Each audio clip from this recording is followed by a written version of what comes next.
नमस्कार, Himachal Dastak TV live में आप सभी का स्वागत है। मैं हूं आपके साथ प्रवीण मुंगटा। पूरा दिन हिमाचल प्रदेश में क्या कुछ खास रहा है, सभी बड़ी खबरों को लेकर आपके साथ हम जुट चुके हैं। आज की जो बड़ी खबरें हैं आपको पहले बताएंगे कि क्या बड़ी खबरें हैं, उसके बाद विस्तार में उसकी जानकारी देंगे। सीएम सुखविंदर सिंह सुक्खू आज दिल्ली में भले ही थे, लेकिन अंतर्राष्ट्रीय रेणुका मेले का उन्होंने वर्चुअल माध्यम से जो है वो शुभारंभ किया है। आज शुभारंभ के अवसर पर वहां पर जो है मंत्री तो मौजूद थे, हर्षवर्धन चौहान और उनके साथ विनय कुमार जो उपाध्यक्ष है, लेकिन सीएम वर्चुअल माध्यम से जुड़े और बड़े जो तोहफे हैं वो सिरमौर जिला को दिए हैं। इसके अलावा बताएंगे भांग की खेती प्रदेश में लीगल होगी और कौन सा बीज भांग का जो है वो अब जिसकी खेती की जा सकेगी आपको वो बताएंगे।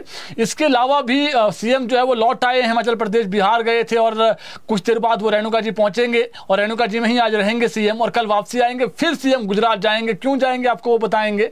कर्मचारियों की प्रमोशन को लेकर के बताएंगे और भी कई महत्वपूर्ण खबरें हैं। शुरुआत पहली बड़ी खबर के साथ, मुख्यमंत्री सुखविंदर सिंह सुक्खू ने आज नई दिल्ली से वर्चुअल माध्यम द्वारा सिरमौर जिले के श्री रेणुका जी विधानसभा क्षेत्र के लिए कई परियोजनाओं के लोकार्पण और जो शिलान्यास है वो वर्चुअल माध्यम से किए। हालांकि सीएम सुक्खू जब रेणुका जी मेले का शुभारंभ हो रहा था उस वक्त दिल्ली में थे, लेकिन देर शाम सीएम सुक्खू जो है वो खुद ही रेणुका पहुंच गए हैं और वहां से कल सीएम जो है वो शिमला आएंगे और शिमला आने के बाद जो है वो सीएम फिर जिस प्रकार से आज जो मेला था रेणुका जी का मेला का उसका जो विधिवत शुभारंभ है वो तो उन्होंने किया। यह मेला जो है वो 6 दिनों तक चलेगा। इसका शुभारंभ आज जिस प्रकार से वर्चुअल माध्यम से सीएम जो है वहां पर नहीं पहुंच पाए थे तो वर्चुअल माध्यम से किया, लेकिन वहां पर सरकार के जो मंत्री हर्षवर्धन चौहान और जो विधानसभा उपाध्यक्ष है विनय कुमार वो दोनों उपस्थित रहे और उन्होंने जो है वो कंधा दिया पालकी को, जबकि सीएम वर्चुअल जुड़े। इसके बाद सीएम सुक्खू 2 नवंबर को किन्नौर उत्सव में जाएंगे और 4 तारीख को सीएम गुजरात जाएंगे। क्यों जाएंगे इसके बाद बताएंगे आपको। तो करोड़ों की जो परियोजनाएं हैं उसके उद्घाटन और जो शिलान्यास है वो सीएम ने किए हैं और वर्चुअल माध्यम से किए हैं और सीएम कुछ देर में जो है वो पहुंचने वाले हैं रेणुका जी और वहां पर वो आज हैं और कल सीएम वापसी आएंगे। अब बात कर लेते हैं कि कांग्रेस में अभी तक अध्यक्ष क्यों नहीं बना है नया अध्यक्ष। रंगी प्रतिभा सिंह तो है, लेकिन नया अध्यक्ष बनना है और भी कार्यकारिणी बननी है। उसकी वजह बताते हैं आपको। कांग्रेस में 4 कार्यकारी अध्यक्ष बनाए जाएंगे। इसी को लेकर सीएम सुखविंदर सिंह सुक्खू और डिप्टी सीएम दिल्ली में रजनी पाटिल से मिले थे कुछ दिन पहले। जातीय, क्षेत्रीय और जो जिला के समीकरण हैं उनको देखा जा रहा है और जो सीएम है, डिप्टी सीएम है, प्रतिभा सिंह है, सभी से जो है वो नाम भी सजेस्ट किए गए हैं कि किन नामों को जो है वो कार्यकारी अध्यक्ष बनाया जाना चाहिए, किन नेताओं को बनाया जाना चाहिए, ये वो नाम भी दे दिए गए हैं। जानकारी है कि इसी वजह से थोड़ी जो देरी है वो हो रही है अध्यक्ष बनाने को लेकर के, क्योंकि जो कांग्रेस पार्टी है वो चाह रही है कि अध्यक्ष भी बनाए जाए, उसके बाद जो कार्यकारी अध्यक्ष है वो कौन होंगे, महासचिव कौन होंगे, तो उसकी भी सूची बनाई जा रही है।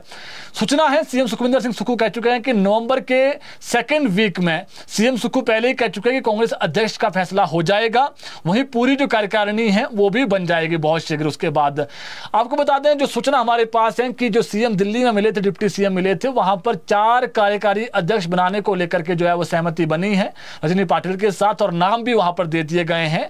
इसमें मंडी, कांगड़ा से कौन बनेगा, मंडी से कौन बनेगा, शिमला से कौन बनेगा, जो संसदीय सीट है उसको हर चीज को ध्यान में रख करके जो है वो कार्यकारी अध्यक्ष बनाए जाएंगे। इसके अलावा बात करें एक और खबर को लेकर, हिमाचल प्रदेश में सरकार भांग की खेती को अब लीगल करने वाली है। अब इसमें लीगल करने में क्या बड़ी खबर है इसमें, मगर भांग की जो खेती है वो करना आसान नहीं होगा, बल्कि कई शर्तों के साथ यह खेती की जाएगी। जो बीज कृषि विश्वविद्यालय द्वारा तैयार किया जाएगा वही किसानों को बांटेंगे। भांग के बीज को रिफाइन करके दिया जाएगा ताकि इसमें नशे की जो मात्रा है वो बहुत कम हो और इसका जो उपयोग है वो केवल औषधीय गुणों के रूप में ही होगा। सरकार ने कृषि विश्वविद्यालय को रिफाइंड कर बीज तैयार करने को कहा है। सरकार ने राज्य में भांग की खेती के लिए प्रयास तेज कर दिए हैं। इस कड़ी में प्रथम चरण में राज्य में औषधीय गुणों वाली जो भांग के पौधों को विशेषकर नर्सरी तैयार करने की जो प्रक्रिया है वो शुरू कर दी है। इस कड़ी में सरकार ने पहले बाहर से भांग के बीज लाने का निर्णय लिया था, लेकिन अब सरकार ने स्वयं ही इसके बीज व नर्सरी तैयार करने का निर्णय लिया है। इस कड़ी में सरकार ने राज्य में पैदा होने वाली भांग के बीज को रिफाइन करने का निर्णय लिया है, क्योंकि राज्य में वर्तमान में जो भांग पैदा होती होती है उसमें बहुत अधिक नशा होता है, इस कारण इसकी खेती नहीं की जा सकती है। ऐसे में इसके बीज को रिफाइन किया जाएगा। कृषि मंत्री प्रोफेसर चंद्र कुमार का कहना है कि भांग के रिफाइंड बीज तैयार करने के बाद इसकी जो नर्सरी है वो तैयार होने के बाद उसे किसानों को दिया जाएगा। उन्होंने कहा कि पहले चरण में लोगों को आइडेंटिफाई किया जाएगा और उन्हें नर्सरी दी जाएगी, उसके बाद अन्य स्थानों पर इसकी जो खेती है वो की जाएगी। उन्होंने कहा कि भांग के बीज, फूल, रेशे व पत्तों आदि का प्रयोग दवाइयों व अन्य उत्पादों को तैयार करने के लिए किया जाएगा और जो नशीले उसके लिए करेगा वो बिल्कुल भी नहीं होगा। और उन्होंने कहा है कि जो प्रदेश में कृषि विश्वविद्यालय है वहां से प्रॉपर जो वहां पर होते हैं स्टूडेंट्स या फिर जिस प्रकार से वहां पर कि जो भी बीज जो है वो आएगा, जिसकी नर्सरी होगी वो कम जो है वो नशे वाला होना चाहिए, यानी उसका जो प्रयोग है वो केवल और केवल जो है वो जो औषधीय गुण है उसके लिए हो, ये इसका खास ध्यान रखा जाएगा। यानी नर्सरी लगाई जाएगी पहले जी, उसके बाद फिर जो पौधे हैं वो बांटे जाएंगे, वितरित किए जाएंगे। इसके अलावा आज की जो बड़ी खबर है वो आम जनता किसानों से जुड़ी हुई है। जो लोग प्रदेश में प्राकृतिक खेती करेंगे उनको गुड न्यूज़, इनको 1 साल के लिए मंडी फीस नहीं लगेगी। राज्य सरकार ने इसको लेकर के जो है वो आज ऑर्डर जारी कर दिए हैं। तो ये बड़ी खबर है जी प्रदेश की आज की। जितने भी प्रदेश में किसान हैं, जो लोग नेचुरल फार्मिंग करेंगे उन लोगों को जो है वो अब कोई भी जो मंडी में फीस हो, जैसे आप मंडी में अपना सामान ले जाते हैं, मंडी में अपनी जो फसल है वो ले जाते हैं तो वहाँ मंडी फीस कटती है, लेकिन इन किसानों की मंडी फीस नहीं कटेगी। सरकार ने इसमें जो है वो राहत दी है। शिमला में मेयर का कार्यकाल 2.5 वर्ष से 5 साल करने पर बवाल मच गया है और कांग्रेसी जो पार्षद है वो दो फाड़ हो गए हैं। कैसे हुए हैं बताते हैं आपको। कैबिनेट के फैसले से नाराज कांग्रेसी पार्षद बीजेपी काउंसलर के साथ मिलकर प्लान बी भी तैयार कर चुके हैं। इसके तहत सरकार यदि मेयर का कार्यकाल 5 साल करने का फैसला नहीं पलटती है तो कांग्रेस के 13 से 15 नाराज काउंसलर अपनी ही पार्टी के मेयर और डिप्टी मेयर के खिलाफ बगावत कर सकते हैं, सूचना है। और हाउस में मेयर और डिप्टी मेयर के खिलाफ अविश्वास प्रस्ताव भी ला सकते हैं। अविश्वास प्रस्ताव लाया गया तो मेयर और डिप्टी मेयर की जो कुर्सी है वो उनको छोड़नी पड़ सकती है, क्योंकि कांग्रेस सरकार द्वारा मेयर का कार्यकाल 2.5 से 5 साल करने के फैसले का कांग्रेस के 15 पार्षद जो पिछले कल ही जो है वो हाउस हुआ था उसका विरोध किया था। इन पार्षदों ने सीएम सुखविंदर सिंह सुक्खू के नाम से लिखे मेमोरेंडम में बाकायदा साइन करके 5 साल के फैसले का विरोध जताया है। कांग्रेस के इन नाराज पार्षदों को बीजेपी के 8 और माकपा के 1 काउंसलर का भी साथ मिला है। वहीं कांग्रेस के 10 पार्षद ऐसे हैं जो मेयर का कार्यकाल बढ़ाने पर सहमति जता रहे हैं, यानी जो एग्रीड हैं। इससे जो मेयर का कार्यकाल है वो 5 साल करने के फैसले के विरोध में कुल 34 काउंसलर में से 24 पार्षद हो जाएंगे। जाहिर है कि सुक्खू सरकार और कांग्रेस शासित शिमला नगर निगम को ऐसी नौबत आने से पहले डैमेज कंट्रोल करना होगा। ऐसा नहीं किया गया तो कांग्रेसी पार्षद ही बगावत कर पर उतर सकते हैं। तो खबर यही है जी। इसमें जो कुछ एक पार्षद है कांग्रेस के शिमला नगर निगम के, वो कह रहे हैं कि जो 5 साल वाला फैसला है वो सही नहीं है और जो पहले था 2.5 साल वाला वही सही था। और महिलाएं, आप पिछले कल हमने जब आपको दिखाई थी अंदर की कार्रवाई, सदन की कार्रवाई जब अंदर हुई थी, पार्षदों की जो कार्रवाई वहां पर हुई थी, मेयर वहां पर उसको चेयर कर रहे थे, तो वहां पर भी जो है बड़ा बवाल मचा था। और कांग्रेस की एक महिला पार्षद उन्होंने तो मीडिया में बयान दिया कि जो है महिलाओं की संख्या अधिक है तो ऐसे में जो है वो महिलाओं को मौका मिलना चाहिए था, ये उन्होंने कहा है।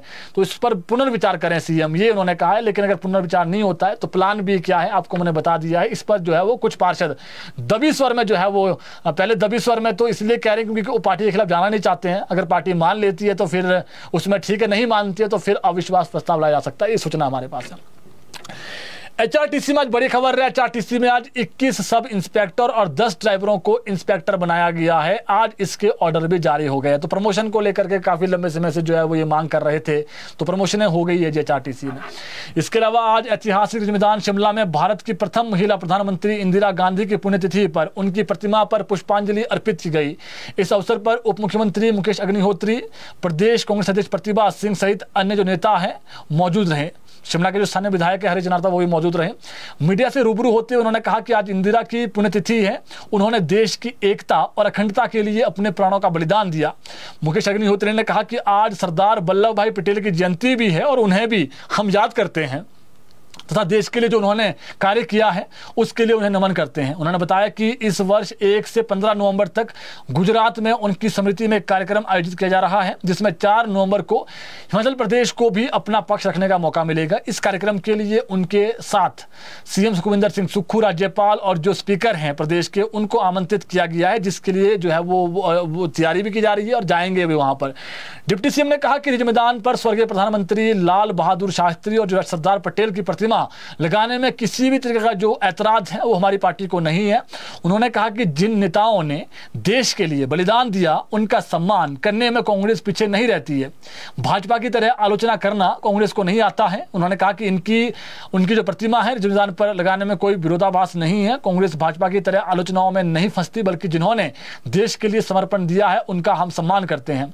वही कांग्रेस के अध्यक्ष भी वहां पर थे, प्रतिभा सिंह, जो मौजूदा समय में, उन्होंने कहा कि कांग्रेस हाईकमान को जल्द से जल्द यहां पर कांग्रेस कार्यकारिणी के गठन के बारे में कहा है, लेकिन अभी तक इस पर कोई निर्णय नहीं हुआ है। उन्होंने कहा कि सोनिया गांधी को भी इस बारे में कहा गया था, लेकिन अभी तक कोई निर्णय नहीं हुआ है, जबकि यहां कांग्रेस कमेटी का जो गठन है वो बेहद जरूरी है। उन्होंने कहा कि सभी लोग डिमांड कर रहे हैं, मगर हाईकमान को ही फैसला लेना है, जो जल्द निर्णय लेने की जरूरत है और कांग्रेस के लिए जो है वो अच्छा भी रहेगा। उन्होंने कहा कि आने वाले दिनों में पंचायती राज के चुनाव आने वाले हैं, लिहाजा इससे पहले कांग्रेस कार्यकारिणी का जो गठन है वो बेहद जरूरी है। वही सरदार वल्लभ भाई पटेल की 150वीं जयंती पर हिमाचल प्रदेश में विभिन्न विभागों संस्थाओं के ने जगह जगह पर रन फॉर यूनिटी कार्यक्रम आयोजित किए हैं। बीजेपी की ओर से प्रदेश के सभी 17 संगठनात्मक जिलों में रन फॉर यूनिटी के कार्यक्रम आयोजित किए गए। शिमला में बीजेपी के जो प्रदेश सह प्रभारी हैं संजय टंडन, उन्होंने सीटीओ चौक से चौड़ा मैदान के लिए एकता दौड़ को हरी झंडी दिखाई और देश के गठन में सरदार वल्लभ भाई पटेल का जो योगदान है उसको याद किया। इस मौके पर संजय टंडन ने कहा कि सरदार पटेल ने देश की 565 रियासतों को विलय है वो भारत के स्वरूप का गठन किया था, जो सभी के लिए प्रेरणादायी है। आज से लेकर 26 नवंबर संविधान दिवस तक रन फॉर यूनिटी कार्यक्रम का जो आयोजन है वो किया जा रहा है हर जिले में, और जिसमें देश की एकता व अखंडता के लिए युवाओं को बढ़ चढ़कर हिस्सा लेना चाहिए। वही हमीरपुर में सांसद अनुराग सिंह ठाकुर थे जी, इस यूनिटी वाली दौड़ में बतौर मुख्य अतिथि पहुंचे थे। वहीं जो है वो धर्मशाला में ये जो हमीरपुर वाली दौड़ है वो सिंथेटिक ट्रैक से शुरू हुई और हमीरपुर टाउन हॉल तक जो है वो गई थी, समाप्त हुई। और जयराम ठाकुर आज धर्मशाला में थे इसी कार्यक्रम को लेकर, यानी भाजपा अलग अलग जगहों पर जो नेता भेजे हुए थे भाजपा ने। इसके अलावा स्वास्थ्य एवं परिवार कल्याण मंत्री डॉक्टर धनीराम शांडिल ने भाजपा सांसद हर्ष महाजन के आरोपों पर का जवाब देते हुए स्पष्ट किया है कि जायका परियोजना को सफल कार्यान्वयन राज्य सरकार ऋण लेकर कर रही है, न कि केंद्र सरकार की ग्रांट से किया जा रहा है। उन्होंने कहा कि भाजपा के राज्यसभा सांसद है वो जनता को गुमराह कर रहे हैं और झूठा जो श्रेय है वो ले रहे हैं। डॉक्टर शांडिल ने कहा कि वर्तमान राज्य सरकार ने स्वास्थ्य क्षेत्र में सुधार के लिए एक व्यापक परियोजना तैयार की है, जिसकी फंडिंग जायका के माध्यम से की जा रही है। यह पूरी तरह प्रदेश सरकार के अथक प्रयासों का परिणाम है। उन्होंने कहा कि चमियाना अस्पताल और टांडा मेडिकल कॉलेज में अब रोबोटिक सर्जरी शुरू हो चुकी है और जिससे आम लोगों को जो है फायदा हो रहा है और बहुत जल्दी जो और भी है प्रदेश में अस्पताल वहां पर भी शुरू हो जाएगी। ऐसे में हर्ष महाजन को अब श्रेय लेने की याद आई है, जबकि वे राज्यसभा सांसद होने के बावजूद तथ्यों की जानकारी से अनभिज्ञ है।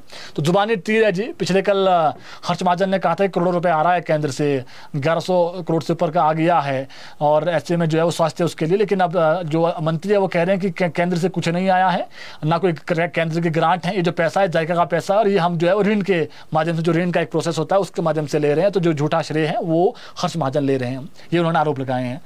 इसके अलावा हिमाचल हाईकोर्ट ने चीफ इंजीनियर विमल ने की मौत मामले में सीबीआई द्वारा गिरफ्तार आरोपी एएसआई पंकज शर्मा को आज सशर्त जमानत दे दी है। बड़ी खबर है शिमला से।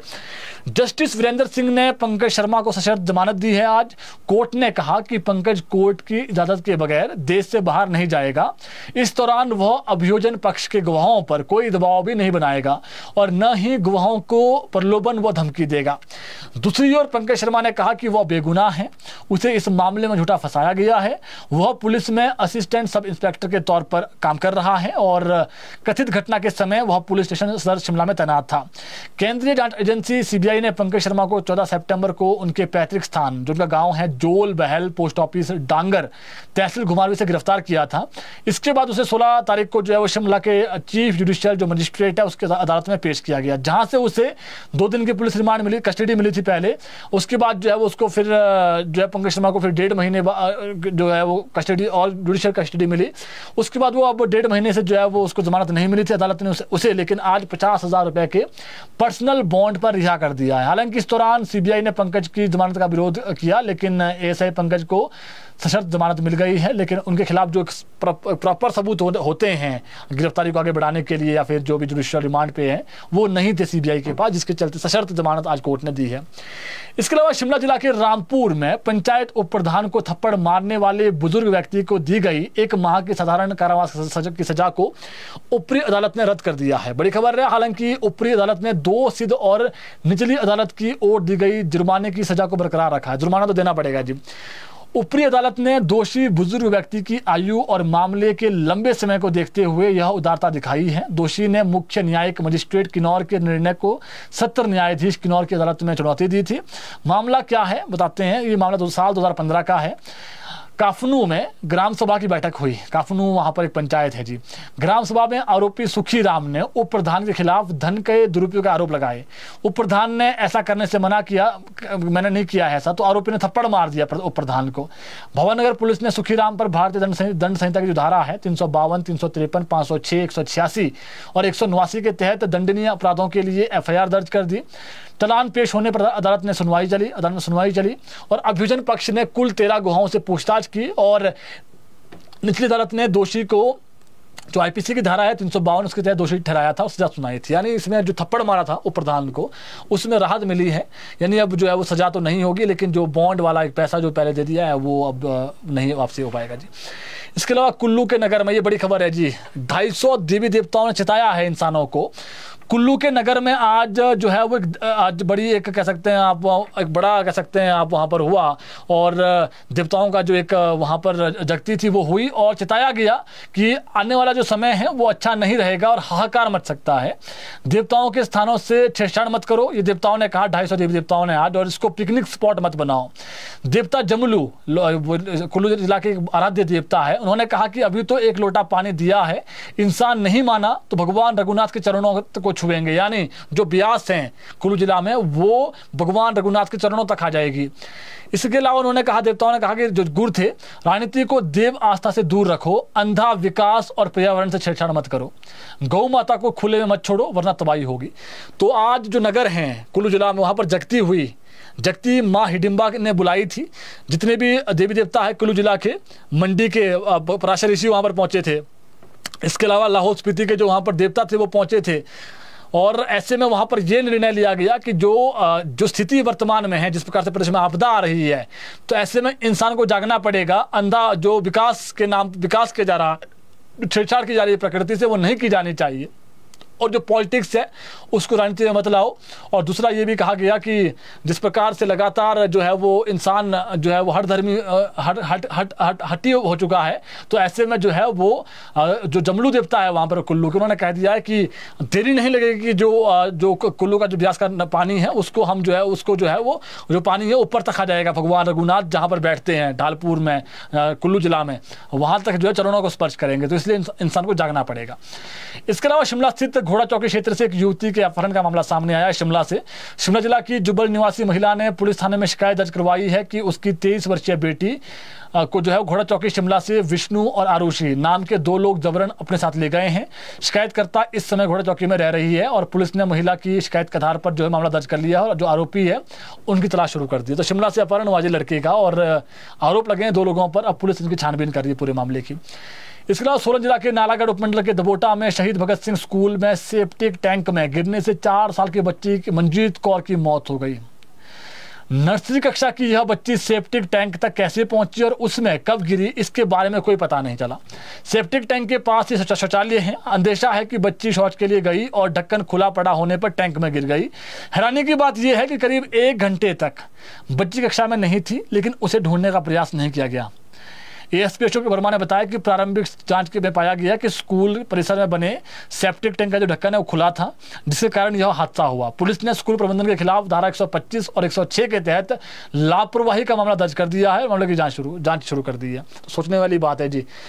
पेरेंट्स ने बच्ची स्कूल भेजी और 4 साल की बच्ची को कितना ही नॉलेज होगा बेचारी बच्ची को। तो ऐसे में जो है वो टीचर्स की भी बनती है कि जब आप बच्चा अच्छे स्कूल में पढ़ा रहे हैं, किसी भी स्कूल में पढ़ा रहे हैं, तो टीचर ध्यान दें। सेप्टिक टैंक पहले तो खुला रखा गया था और छोटी बच्ची 4 साल की बच्ची उसमें चली गई और उसकी मौत हो गई। तो इसमें जो है वो जो स्कूल प्रबंधन है उसको जो है वो कहीं ना कहीं दोषी है। तो ऐसे में इसमें जो कार्रवाई है वो पुलिस ने कर दी और जो स्कूल प्रबंधन के खिलाफ जो है शिकायत के बाद FIR भी दर्ज कर दी है। इसके अलावा ऊना नगर निगम क्षेत्र के वार्ड नंबर 10 बहली मोहल्ला में एक भारी भरकम स्लाइडिंग गेट के नीचे दबने से 6 साल के बच्चे की दुखद मौत हुई है। आशीष कुमार बच्चे का नाम है। आशीष क्षेत्र के ही एक राजकीय प्राइमरी स्कूल में पढ़ता था। वह स्कूल में छुट्टी होने के बाद कुछ अन्य बच्चों के साथ खेलते हुए अपने घर की तरफ लौट रहा था। रास्ते में जो बच्चा एक स्लाइडिंग गेट के साथ खेलने लगा। इसी दौरान अचानक जो गेट है अपनी जगह से खिसक कर गिर गया और आशीष सीधे उसकी चपेट में आ गया। बात कर लेते हैं शिमला की एक बड़ी खबर की। शिमला में आज सुबह भूकंप के झटके जो है वो महसूस किए गए। इसके चलते लोग कुछ समय के लिए सहम गए। भूकंप सुबह 7:02 पर आया और इसकी तीव्रता 3.2 थी जो रिक्टर स्केल पर। मौसम विज्ञान के अनुसार शिमला का जो भूकंप का जो केंद्र था वो शिमला में 31.76 डिग्री उत्तरी अक्षांश और 77.83 डिग्री जो है पूर्वी देशांतर पर स्थित था। इसकी गहराई जमीन की सतह से लगभग 10 किलोमीटर नीचे रही। हल्के झटकों के बावजूद राहत की जो बात है वो ये है कि किसी भी तरह का जो जानमाल नुकसान है वो नहीं हुआ है। तो शिमला समेत पूरे प्रदेश में जो है वो भूकंप के जो झटके वो महसूस किए जा रहे हैं। और ऐसे में आपने देखा है कांगड़ा में कैसा भूकंप आया था एक समय, भगवान न करे कि भी ऐसा हो, लेकिन एहतियात जो है लोगों को बरतनी चाहिए। 20,000 लोगों की जान गई थी जब कांगड़ा में भूकंप आया था बहुत पहले। मौसम की बात कर लेते हैं। प्रदेश में जो मौसम है वो 3 तारीख की शाम से खराब होगा। 4 और 5 तारीख को ऊंची चोटियों पर बर्फबारी होने की संभावनाएं हैं। लाहौल स्पीति, किन्नौर, चंबा और जो कुल्लू की ऊंची चोटियां हैं उसमें एक बार फिर से बर्फबारी देखने को मिल सकती है। ये मौसम विज्ञान केंद्र शिमला का पूर्वानुमान और कुछ स्थानों पर हल्की बारिश हो सकती है। तो नवंबर माह में एक बार फिर से प्रदेश में जो बर्फबारी का दौर है, जो क्रम है वो शुरू होने वाला है। और मौसम विज्ञान केंद्र शिमला का पूर्वानुमान है, जो डॉपलर्स और जो सैटेलाइट से जानकारी आती है मौसम की, उसके अनुसार 4 और 5 तारीख को प्रदेश में ऊंचाई वाले क्षेत्रों में जानकारी है कि ऊंचाई वाले क्षेत्रों में जो है बर्फबारी होगी ऊंची चोटियों पर। तो अभी इतना ही। बुलेटिन को शेयर करें ताकि और लोगों तक भी अपडेट पहुंच सकें। धन्यवाद।